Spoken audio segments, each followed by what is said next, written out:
कौन कौन से जानवर में कितने कितने हिस्से होते हैं। ऊंट के अंदर 7 हिस्से होते हैं, गाय और बैल में 7 हिस्से होते हैं, बकरा और बकरी और दुम्बे में 1 हिस्सा होता है।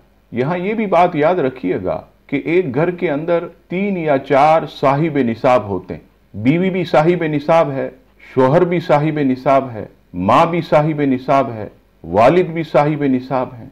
घर वाले क्या करते हैं, एक बकरा या बकरी उन सब की तरफ से लाकर कुर्बानी कर देते। तो याद रखिएगा ये किसी की तरफ से भी कुर्बानी नहीं होगी, क्योंकि हर साहिब निसाब पर अलग अलग कुर्बानी ये जरूरी है। इसमें आसान ये है कि एक गाय ले लें और उस गाय के अंदर घर में जितने साहिब निसाब हैं उन सब की नीयत कर लें, और बकिया अगर 2 या 1 हिस्सा बच जाए तो एक नबी पाक सल्लल्लाहु ताला अलैहि वसल्लम की तरफ से या अपने वालिदैन मरहूमीन की तरफ से। और एक खास बात यह भी है कि जो हिस्से बाकी रह जाते हैं उसमें आप अपना या अपने बच्चों का अकीका भी कर सकते हैं।